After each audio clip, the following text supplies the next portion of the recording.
Well, I recently started ceramics, pottery, and I think it's taught me more lessons than I've learned in a really long time. And there was something that's kept coming through for me as I've been kind of in the process of learning. So I've been doing ceramics now for about 2 months since like the beginning of the year, I think was my first, so maybe three, my first class. And it's really, really relevant for those of you who are kind of in this stage where you feel a little stuck or a little stagnant. Maybe you have ideas of either a business that you want to create, changes you want to make, things like that. And I see this all the time. I see this all the time with my clients, especially like my business clients and things like that, where they're wearing so many hats. So we're going to talk about this in relationship to business, but not ceramics in relationship to business. Although if you're a ceramicist, this could apply to business as to you as well. The idea that we need to be, I think, so good at something that we need to pick it up right away is stopping most of us from actually becoming good at anything. Most people have started to become kind of a jack of all trades, especially when you become an entrepreneur. And I say this a lot to my clients in the beginning to be able to have an understanding of how your business runs and the skills that are required to make your business run. But it gets to a point where you can't know everything or do everything in your business that will catapult its success and move its success forward. You can't know everything, you can't do everything. There's just not enough time or honestly brain capacity. And most of the time, what actually stops people from being really good at something is one, they're scared to be a beginner again. And so being in this ceramics class has taught me so much about being a beginner, and having to learn and ask questions and things being novel. For the first time in a long time, I've been in this world of both entrepreneurship and healing work for a long time. What's funny is even when I had my first business doing lash extensions, and my employees and stuff like that, I was still doing very similar work. It was like a different medium kind of, and I had less like credentials to help them or less tools that I learned through training. But what's funny is a lot of that is very intuitive. And so people would come in and they'd lay down and they'd talk for an hour. And while they were getting their fills or their sets or whatever, and we talk about life and we talk about health and we talk about love and relationships and we talk about business and we talk about all these things that people come in and talk to me about now as clients, either doing spinal energetics or coming in for business development and mentorship. And we're so scared. It's fascinating because people will come in. I notice this a lot when I do like energy healing or spinal energetics or we're working business, and I start to see that there is a lot of resistance towards creativity and spontaneity and playfulness, and you start to see it in the way that they do business. Like everything has a system and they've given their creativity over to, let's say, AI, or they've given their creativity over to like, well, this isn't in my content plan, or I need to sell this thing right now because that's what I said I was going to sell. And this is my goal to make this amount of money. And I can't deviate from that. And they become very rigid, or they stop themselves from creating because they're like, it's not good enough. So both of those things actually have different chakras kind of associated with them. One person, their superpower and their specialty in business, especially if they lean heavily into the systems, might be their root chakra. For the other person and if that's the case, maybe the person who is afraid to make content, is afraid to be judged, things like that, typically has a deficiency in their solar plexus. And I'm careful to use the word blocked because it's not blocked. It's running. Think of your chakras, but also like your meridians, like your energetic body. Think of them more like dimmers and less like on and off switches. And I use this a lot when talking about the nervous system, when talking about energy, because it's more just the energy pattern has changed, not necessarily that there is no energy there. There's low energy or something is preventing an even amount of flow. And when we're trying something new or we're wanting to, this could even be like you want to start a new workout regimen or something like that. And you think that you need to be the expert, or you think that you're like, maybe I need to hire somebody. And if you're not getting results right away, it might be that it's their program. It's that person's is not right for me or whatever. And then we change it again. Most people don't stick with something long enough to become a master of it. You start something, you dabble, you try it. You're not good at it in the first fucking 6 months. Or you're not, again, a master. You're not selling pottery at the farmer's market, or, nobody's knocking down your door for partnerships to, have custom mugs at their shop or anything like that. And you're like, oh, I'm a failure.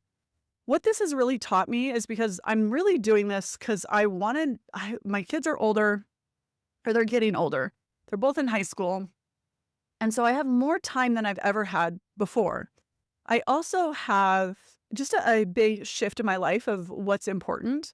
And I think with them getting older, I am honestly like, when the kids are little, people are like, they're only young once. And honestly, you kind of like, you're like, yeah. There's no threat, though, that it's ending. There's no imminent end yet. Like, it's not tangible to you when they're 5.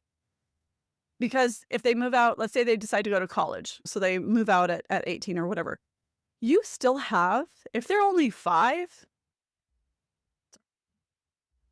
you got 13 more years, and that is so much you can't even fathom.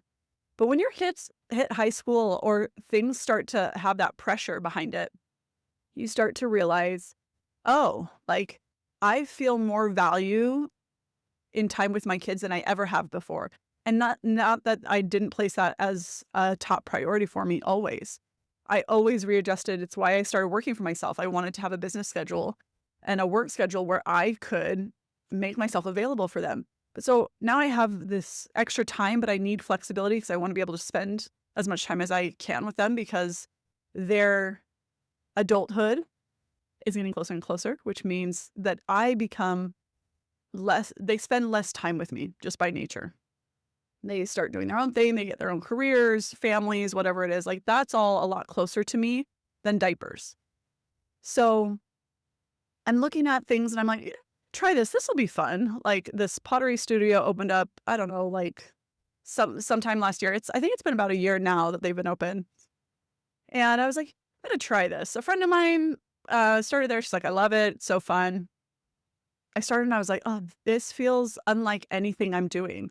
My mind has always been my tool. And for a lot of you listening, your mind is your tool. And this allows me something more laborious, something that is more tangible, something that requires more physical effort. Because again, I work out, so there's like physical effort there, or I practice yoga, or I walk, or I do those things. But this isn't creating. And there's this beautiful, like, I'm listening to this book right now about light being the future of medicine, which I wholeheartedly believe. And he started out as an optometrist, so studying eyes and light and how light reflects and the brain interprets and all those things. And so he became really fascinated with, he actually helped several people heal their eyesight, things like this, which kind of led him on this path of light being the ultimate healer. And he talks about, like, as an artist, you do something for so long and you're kind of up close and you're like in the project. And then every once in a while you see artists and they pull away and they looked at the forest through the trees instead of just being so close to painting the trees, right? So you need to see the balance.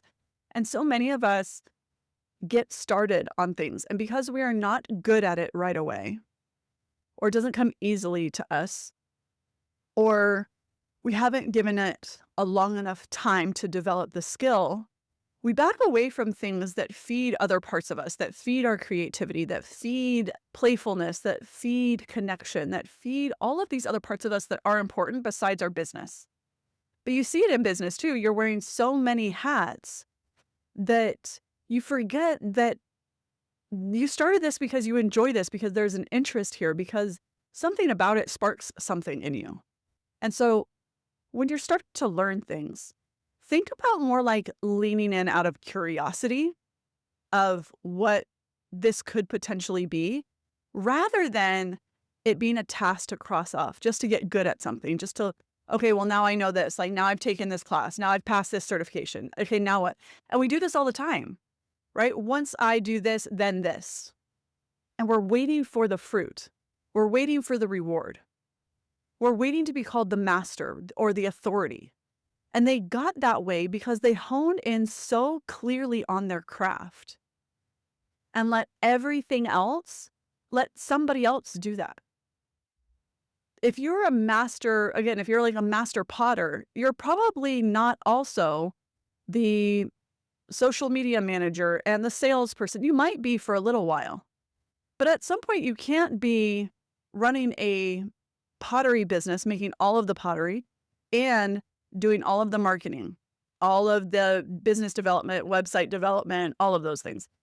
AI has made things a lot easier, I will say. So there's a lot of things that you still can do, but it also takes time away, which is your true currency, from perfecting your craft and from honing in on what your skill or your talent needs to be. And so instead of really trying to become this like jack of all trades, instead lean into becoming a master of one, really sinking in and mastering one thing, getting really fucking good at it, and then adding in something. So many times, I mean, I see it all the time because I have a lot of people that find me and we work together through business development, and they find me online and they started their business as personal trainers and then saw that either business coaches were charging more or retreats they could make more money. And so they start adding in all of these other services when they really haven't mastered their first business. And so all of these other things, they're like, oh, well, I'm going to add this, or I'm going to be this, or now I'm going to offer these things. And so your energy becomes very diluted with things sometimes that are not actually meant for you. And so some clients come to me and I'm like, you need to pull back. A podcast is not for you.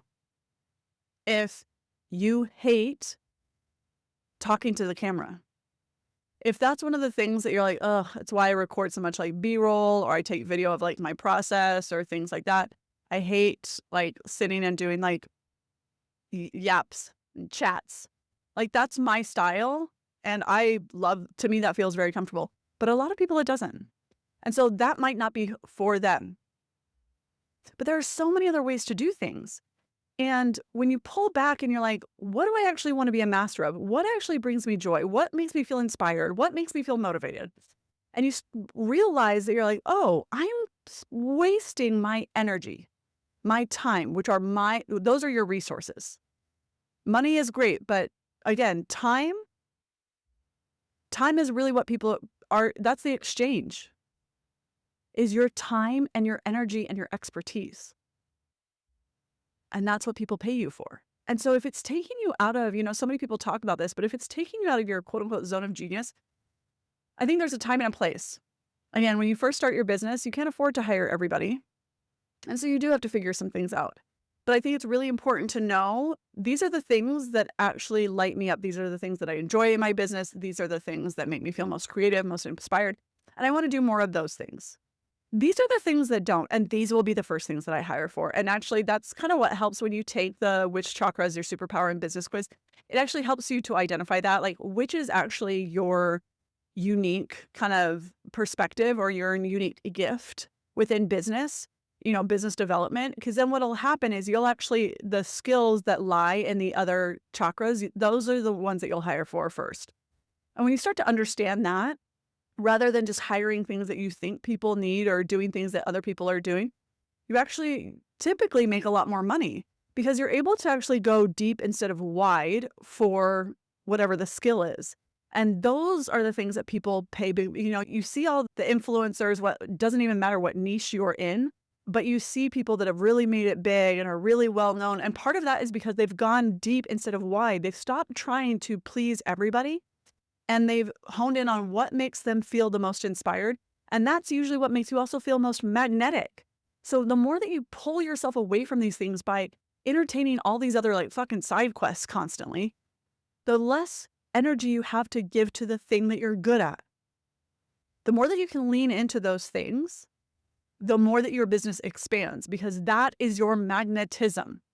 That is what actually draws people in. And what's really fascinating, again, to kind of reference this light book, there were so many things that he said that I was like, oh, like I see a lot of these patterns in the way that people are influenced and the way that people buy and the way that businesses present themselves. So marketing. He was talking about how when you're deprived of light, sunlight, full spectrum sunlight, so that means no sunscreen, no sunglasses, full spectrum light, that when you're deprived of it, that your organs start to shut down and literally your skin becomes like sallow and you look malnourished. Even if you, again, aren't super thin, malnourished doesn't always mean emaciated, but the the brightness and the luster of the skin changes. And that's always a reflection. Like skin is often a reflection of what's going on in your liver. So there's a lot of processes that happen when light actually hits the skin. And we become a society that stays indoors all the time. And when we go outdoors, we are covered in a lot of polyester or plastic clothing. We put sunglasses on our eyes so we do not get full spectrum light into our eyes, which is essential for mitochondrial health. Okay? If you do nothing else for your health today, get the fuck outside. Just not look directly at the sun, but get direct sunlight on your skin, on your eyes with no sunscreen, no sunglasses on your skin. Okay? And it doesn't have to be a long time. And again, when, UV rays are higher in the midday, it's best to stay away from that, but you still get full spectrum of light in the morning and in the afternoon. That will change your health more than anything else. And so he's talking about how, when he said that, I was like, oh, that's so interesting. Like if you look at a lot of people who spend a lot of time indoors and a lot of office jobs, they often look more sickly than those people who have more strenuous jobs that work outside. And it's not because they have a tan. It's actually because of how when light condenses in the body, right? Light, basically, we're kind of, honestly, for lack of a better description, we're just more complex plants. We utilize light within our body, just like, the plants utilize the sun's rays to create food for themselves through photosynthesis. So when we're doing things that keep us from shining, keep us from being the most luminous, keep us from being the most inspired. Notice how when you're inspired, you kind of have this pep in your step. You're like, I'm going, I feel good. You're like, yes, I like this is, even if it's like work that you don't love, like you're really inspired to do it. You have a tendency to move more. You like want to walk so you can like talk your thoughts out or like process things or like, I always feel like when I walk and I listen to a book, it doesn't even see again, this is why I really started reading quite a bit, was that a lot of times when I read, what I read does not always apply to some of the ideas that I have, but reading or listening to an audiobook, I should actually be more specific, but both work for me, prompt my brain to start to think and make different connections. There's a lot of, only when it's like a learning book. I also read, I'm pretty open about this, but I read a lot of romantasy as well. That doesn't do it for me. That actually downregulates me completely. And creative ideas are out the window. But if it's things that it's like learning material, self-improvement, anything like that, it really starts to spark connection and creativity for my brain. And I realize like the more that people are leaning into these things that make them feel alive, they want to do the stuff that makes them feel alive. They want to go outside. They notice things that are more beautiful in their environment. They notice all of kind of these nuances of the world, of emotions. You become a lot more sensitive and attuned because you've become more attuned to yourself. So again, it's like when you've got too many options, it becomes hard to decide. It becomes hard to focus it. It becomes hard to like narrow in. It becomes hard to find clarity. Think about it more like that, is that when you are really inspired by something or feel really creative or feel really like in the zone doing certain things, that's supposed to be your zone of genius. But the reality is like, you're going to be bad at it at first. You're not going to be, it might come more easily to you, this is kind of how I felt when I started to learn about the energetic body. It felt like remembering, even though I didn't know it all yet. And what's interesting is I feel similarly about ceramics a little bit of like, I feel really inspired, even though I'm not good at it. But it's like the finesse of it. It's like my fingers are remembering. And I've had this like really like this big urge to create something tangible for probably the past year, but nothing has really like kind of sparked my interest, so to speak. So this is the first time I'm really seeing like that creativity or that expression needing to come out. And I think that's really important to start to pay attention to, because when you start to pay attention to yourself and how you feel and when things light you up and when things don't, you become a lot less tolerant of things that are not for you. You're able to tune into your energy better when you stop letting everything water down your awareness. So it's not about being so alert that every little thing bothers you. It's actually that you're so clear in who you are, what you're doing, what makes you feel fulfilled, what feels inspiring, that the other things don't catch your attention.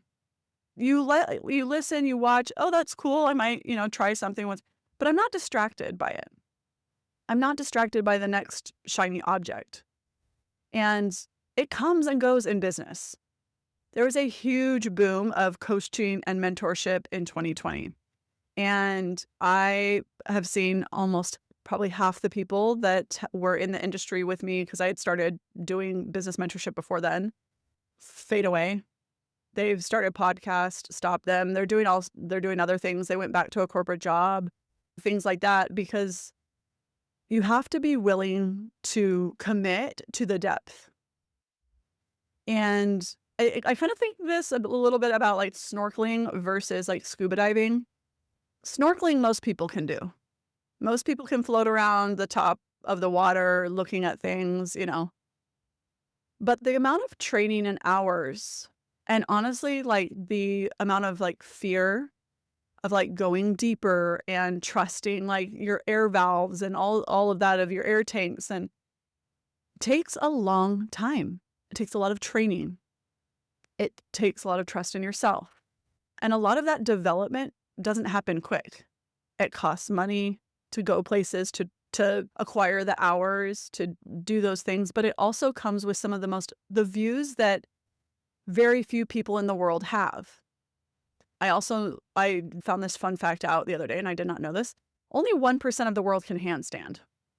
Fun fact. I can handstand, which I've worked very, very hard at. I have probably practiced, thousands and thousands of handstands.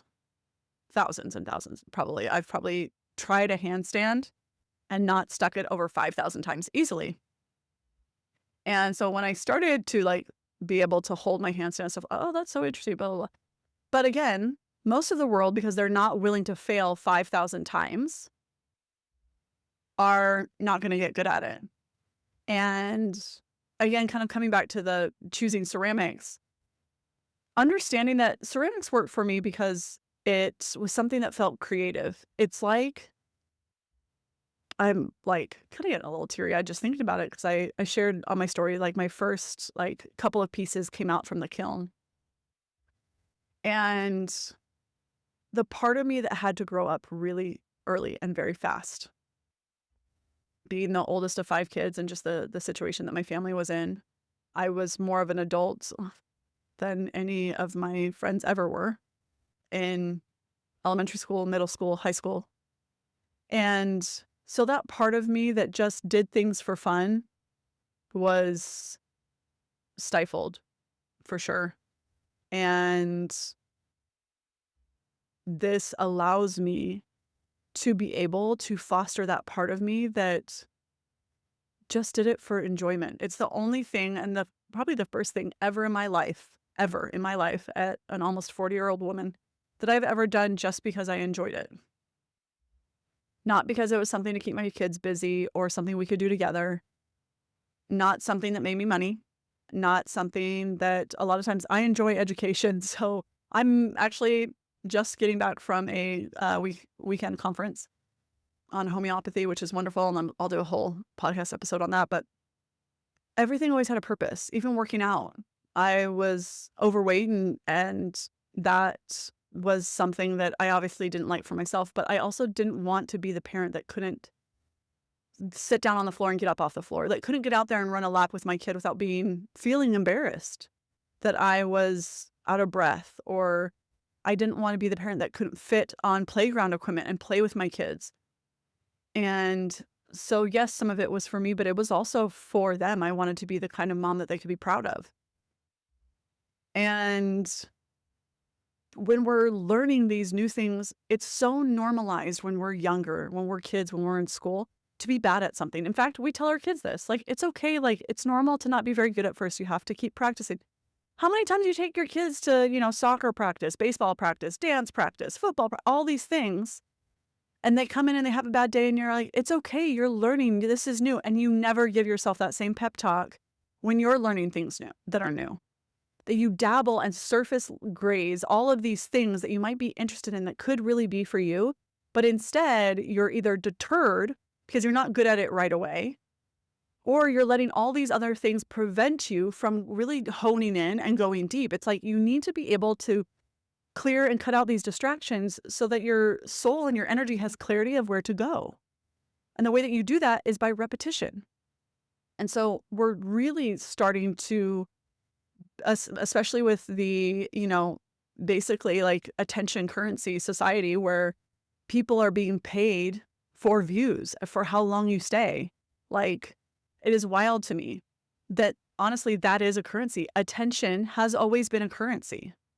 And so when attention spans are the shortest, can you stay with something for longer? And I think this is what kind of a lot of these ancient like Eastern practices that are now being labeled as a little bit more of like self-help, type stuff. These are the things that Eastern practices have always known, that it helps to soothe your mind. It actually helps to develop your character. It helps to develop your resilience. Like, these are all qualities you want to embody. Maybe you don't. I don't know. Maybe resilience isn't important to you. But a lot of people want those things. And the way that you do it is not be distracted by every little thing that comes into your awareness. It's focusing on things that light you up. It's focusing on the things that make you feel inspired. It's focusing on the things that feel like a soul remembrance. And even if you don't know it all, being okay with not knowing it all and instead leaning in anyways, because it feels like there's more to this than just like a fun hobby. Again, like, even with ceramics, I'm like, oh my gosh, I would love to create, maybe some like cups that are inspired by like energy or something like that, or different mantras or different, like, there's so many things I'm like, oh, that would be so fun to do it like that. And not because I want to make a business out of it, but because I'm like, I feel inspired to do things like this, that I feel like people would love this. And I don't really need to make money from it. I already have a business that makes money, but this also is a part of me that really feels lit up and excited. And so I'm leaning into those things and letting myself be not so good. And I encourage you to let yourself be not so good at things, to mess up. I pulled these 6 pieces. Oh, I wish I could show them to you, but I pulled these 5 or 6 pieces out of the kiln, and I really only like 2 of them. The other ones are fine. Actually, that's not true. I like 3-ish of them. But it's like learning how like the glazes behave. It's learning how, if you guys don't know this about ceramics, but you can, have a piece that's like, let's say 5 inches wide, and you're like, oh, that's perfect for a cup. There's like a 15% shrinkage or 14% shrinkage. So now what was supposed to be like an 8-10 ounce cup of coffee is a shot of espresso, maybe a double. What? I'm like, oh, okay. I like a large cup of coffee or tea. Like, I want it to almost be a bowl. So now I got to figure out how to, like, you're kind of figuring out all of these different things, how to make the walls of my cup even, how to do different shapes. Like, All of those things take time and repetition to learn.